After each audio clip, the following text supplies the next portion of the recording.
En Tanzanie, plusieurs centaines de personnes étaient présentes le long du tapis rouge déroulé devant le palais présidentiel. Elles accueillaient le président vietnamien. Ce dernier a en effet promis aux Tanzaniens que les échanges entre les deux pays allaient plus que tripler.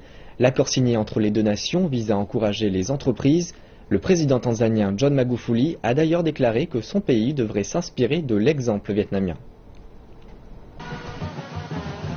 Un accueil en grande pompe pour un vieil ami. Le président vietnamien Truong Tan Sang s'est engagé à contribuer à réaliser plusieurs milliards de dollars d'échanges commerciaux d'ici quelques années.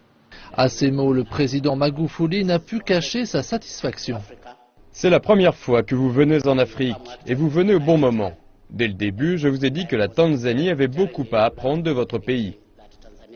L'amitié qui unit ces deux nations date de l'époque où, de part et d'autre, le régime politique était marqué par le socialisme.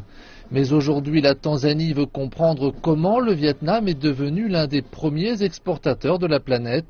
Ce pays d'Afrique espère également s'en inspirer. Le Vietnam voit la Tanzanie comme un marché potentiellement lucratif. De son côté, la Tanzanie souhaite accueillir davantage d'investissements. Les deux nations sont certes de vieux amis, mais des amis qui font des affaires. Des affaires pour lesquelles une convention fiscale et la promotion du commerce sont évoquées. Autant d'éléments accueillis positivement par les investisseurs vietnamiens. Il existe de nombreuses opportunités pour l'investissement en Tanzanie, en particulier dans l'agriculture et en zone rurale. Cette visite ouvre la voie à l'investissement et j'ai confiance.